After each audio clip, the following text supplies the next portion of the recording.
Introducción a la metafísica por Henry Bergson. 3. Duración y conciencia. Hay, por lo menos, una realidad que todos captamos desde dentro, por intuición y no por simple análisis. Es nuestra propia persona en su fluencia por el tiempo. Es nuestro yo que dura. Podemos no simpatizar intelectualmente, o mejor, espiritualmente, con alguna otra cosa, pero simpatizamos seguramente con nosotros mismos. Cuando llevo sobre mi persona, supuesta inactiva, la mirada interior en mi conciencia, advierto desde luego, a manera de una corteza solidificada en la superficie, todas las percepciones que le llegan del mundo material. Estas percepciones son claras, distintas, yuxtapuestas, o capaz de serlo, las unas a las otras. Tratan de agruparse en objetos. Advierto enseguida recuerdos, más o menos adheridos a estas percepciones, que sirven para interpretarlas. Tales recuerdos están como arrancados del fondo de mi persona, sacados a la periferia por las percepciones que los representan, y puestos sobre mí sin ser absolutamente yo mismo. Y en fin, siento que se manifiestan tendencias, hábitos motrices, una turba de acciones virtuales, ligadas más o menos sólidamente a esas percepciones y a esos recuerdos. Todos estos elementos de formas bien definidas me parecen tanto más distintos en mí cuanto son más distintos los unos de los otros. Orientados de dentro hacia afuera, constituyen, reunidos, la superficie de una esfera que tiende a dilatarse y perderse en el mundo exterior. Pero si me dirijo de la periferia al centro, si busco en el fondo de mí lo que es más uniformemente, más constantemente, más duraderamente yo mismo, encuentro otra cosa distinta. Debajo de estos cristales bien cortados y de esta congelación superficial, hay una continuidad de fluencia que no es comparable a nada que yo haya visto fluir. Se trata de una sucesión de estados, cada uno de los cuales anuncia lo que sigue y contiene lo que precede. A decir verdad, solo constituyen estados múltiples cuando ya los he pasado y me vuelvo hacia atrás para observar su huella. Mientras los experimentaba, estaban tan sólidamente organizados, tan profundamente animados de una vida común, que no hubiera sabido decir dónde terminaba cualquiera de ellos o dónde comenzaba otro. En realidad, ninguno comienza ni termina, sino todos se prolongan unos en otros. Es, si se quiere, el desenrollamiento de un rollo, pues no hay ser vivo que no se sienta llegar poco a poco al término de su tarea. Vivir consiste en envejecer, pero es también un enrollamiento continuo, como el de un hilo sobre una bola, pues nuestro pasado nos sigue, se agranda sin cesar con el presente que recoge sobre su ruta. Conciencia significa memoria. A decir verdad, no se trata ni de enrollamiento ni de desenrollamiento, pues estas dos imágenes evocan la representación de líneas o de superficies cuyos pares son homogéneas entre sí y capaces de superponerse unas a otras. Ahora bien, no hay dos momentos iguales en un ser consciente. Tomad el sentimiento más simple, suponedlo constante, resumid en él la personalidad toda entera. La conciencia que acompañe a este sentimiento no podrá quedar idéntica a sí misma durante dos momentos consecutivos, pues el momento que sigue contiene siempre, además del precedente, el recuerdo que éste le ha dejado. La conciencia que tuviera dos momentos idénticos sería una conciencia sin memoria. Parecería y renacería. Perecería y renacería, pues sin cesar. ¿Cómo representarse de otra manera la inconsciencia? Será, pues, necesario evocar la imagen de un espectro de 1000 matices, con degradaciones insensibles que permitan pasar de un matiz a otro. Una corriente de sentimiento que atravesara ese espectro, tiñéndose una y otra vez de cada uno de sus matices, experimentaría cambios graduales y cada uno anunciaría el siguiente y resumiría en él a los precedentes. Pero los matices sucesivos del espectro permanecerán siempre exteriores unos a otros, se yuxtaponen, ocupan espacio. Al contrario, lo que es duración pura excluye toda idea de yuxtaposición, de exterioridad recíproca y de extensión. Imaginémonos más bien un elástico infinitamente pequeño, contraído, si fuera posible, en un punto matemático.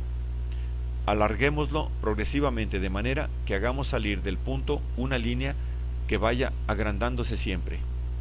Fijemos nuestra atención no sobre la línea en tanto que línea, sino sobre la acción que la traza.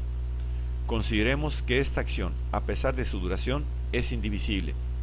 Si se supone que se realiza sin detenerse, que si es intercalada una detención, se hacen dos acciones en lugar de una, y entonces cada una de esas acciones será el indivisible de que hablamos, que jamás es divisible la acción moviente misma, sino la línea inmóvil que deposita bajo de sí como una huella en el espacio.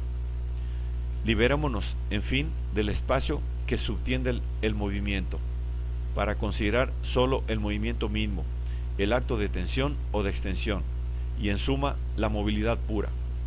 Tendremos esta vez una imagen más fiel de nuestro desarrollo en la duración. Y, sin embargo, esta imagen será todavía incompleta y cualquier comparación será, por lo demás, insuficiente, ya que el desenrollamiento de nuestra duración semeja, por una parte, la unidad de un movimiento que avanza, y por otra, una multiplicidad de estados que se extienden. De manera que ninguna metáfora puede expresar uno de los aspectos sin sacrificar el otro. Si evoco un espectro de 1000 matices, tengo delante de mí una cosa ya hecha, mientras que la duración se hace continuamente. Si pienso en un elástico que se alarga,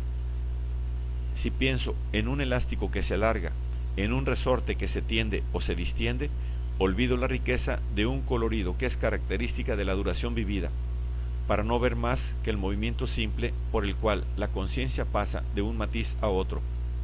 La vida interior es todo esto a la vez, variedad de cualidades, continuidad de progreso, unidad de dirección.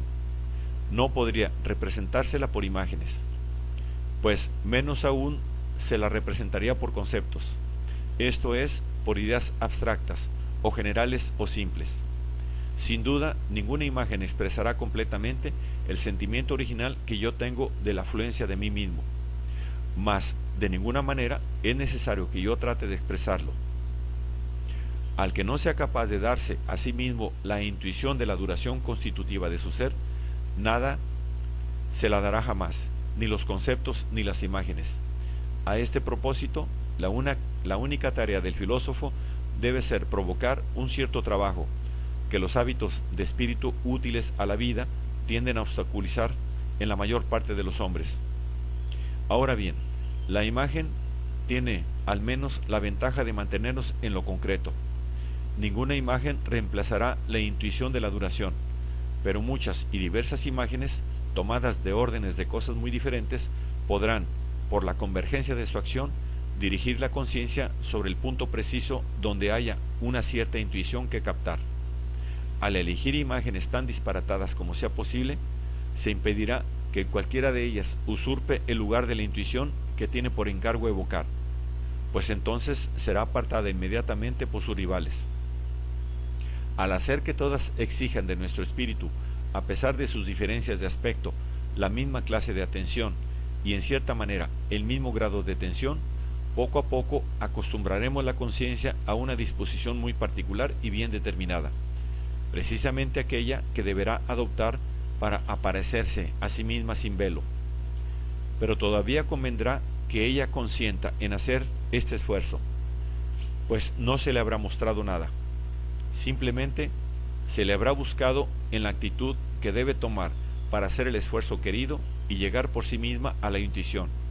Al contrario, la inconveniencia en tal materia de los conceptos muy simples consiste en que son verdaderos símbolos que sustituyen al objeto simbolizado por ellos y no exigen de nosotros esfuerzo alguno. Considerándolos de cerca, se vería que cada uno retiene solo del objeto lo que es común a este objeto y a otros. Se vería que cada uno expresa, mejor que la imagen, una comparación entre el objeto y aquellos que se le semejan.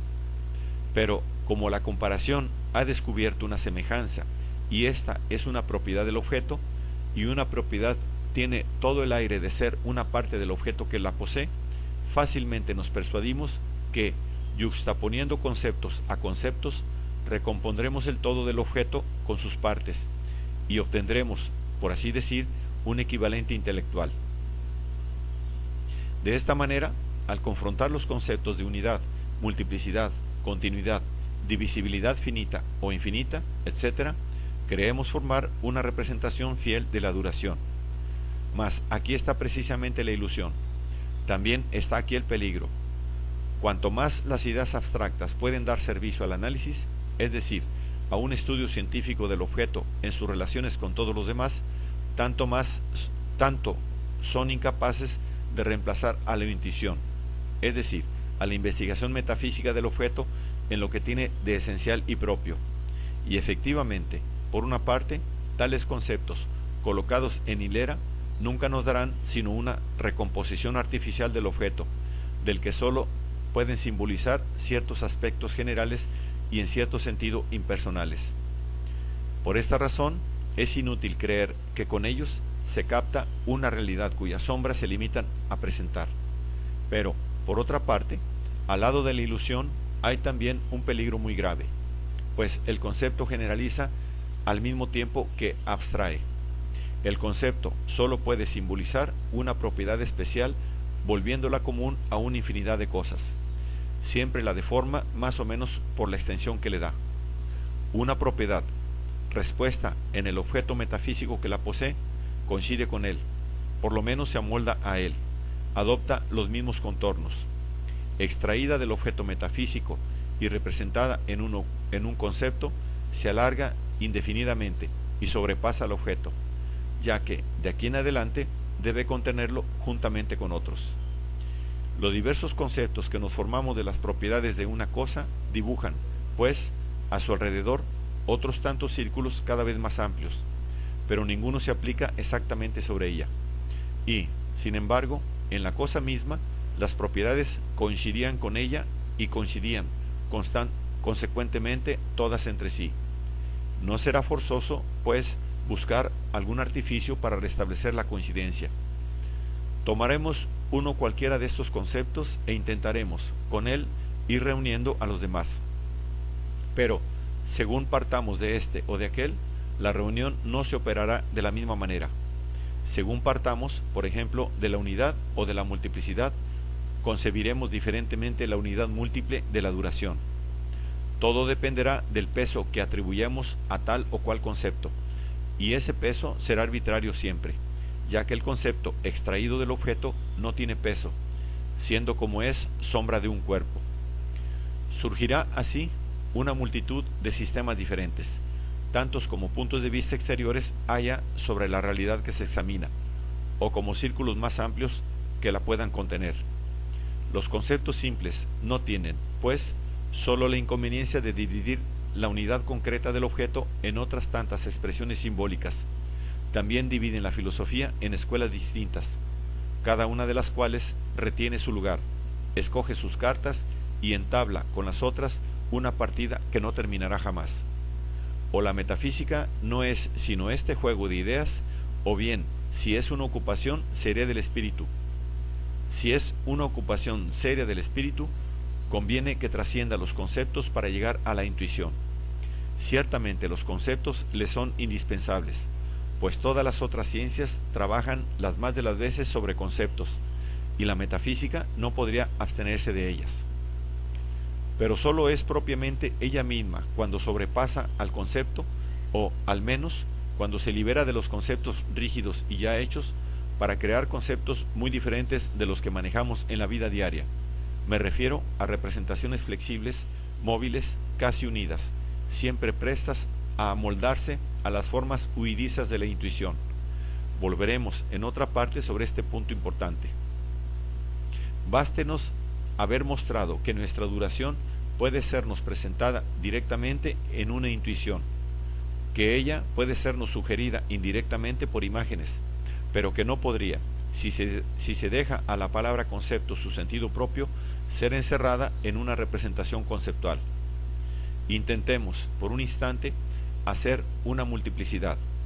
convendrá añadir que los términos de esta multiplicidad, en lugar de distinguirse como los de una multiplicidad cualquiera, avanzan unos sobre otros, que podemos, sin duda, por un esfuerzo de imaginación, solidificar la duración una vez transcurrida, dividirla entonces en trozos que se yuxtapongan y contar todos los trozos, pero que tal operación se lleva a cabo sobre el recuerdo congelado de la duración, sobre la huella inmóvil que la movilidad de la duración deja tras de sí, no sobre la duración misma. Confesemos, pues, si hay una multiplicidad aquí, que tal multiplicidad no se parece a ninguna otra. ¿Diremos entonces que la duración posee unidad? Sin duda, una continuidad de elementos que se prolongan unos en otros participa tanto de la unidad como de la multiplicidad. Pero esta unidad moviente, cambiante, llena de color, viva, no se parece casi a la unidad abstracta, inmóvil y vacía, que limita el concepto de unidad pura. ¿Concluiremos de esto que la duración debe definirse por la unidad y la multiplicidad a la vez? Pero, cosa singular, por más que haya manejado los dos conceptos, por más que los haya dosificado y diversamente combinado entre sí, o practicado sobre ellos las más sutiles operaciones de química mental, jamás obtendré nada que se parezca a la intuición simple que tengo de la duración. Por el contrario, cuando por un esfuerzo de intuición me repongo en la duración, advierto inmediatamente cómo ella es unidad, multiplicidad y aún muchas otras cosas. Estos diversos conceptos eran, pues, otros tantos puntos de vista exteriores sobre la duración, ni separados ni reunidos, nos han hecho penetrar en la duración misma. Sin embargo, nosotros penetramos en ella y esto no puede ser sino por una intuición. En este sentido, es posible un conocimiento interior, absoluto, de la duración del yo por el yo mismo. Mas, si la metafísica reclama y puede obtener aquí una intuición, la ciencia no deja por eso de tener menos necesidad de un análisis, y de una confusión entre el papel del análisis y el de la intuición, van a nacer aquí las discusiones entre escuelas y los conflictos entre sistemas.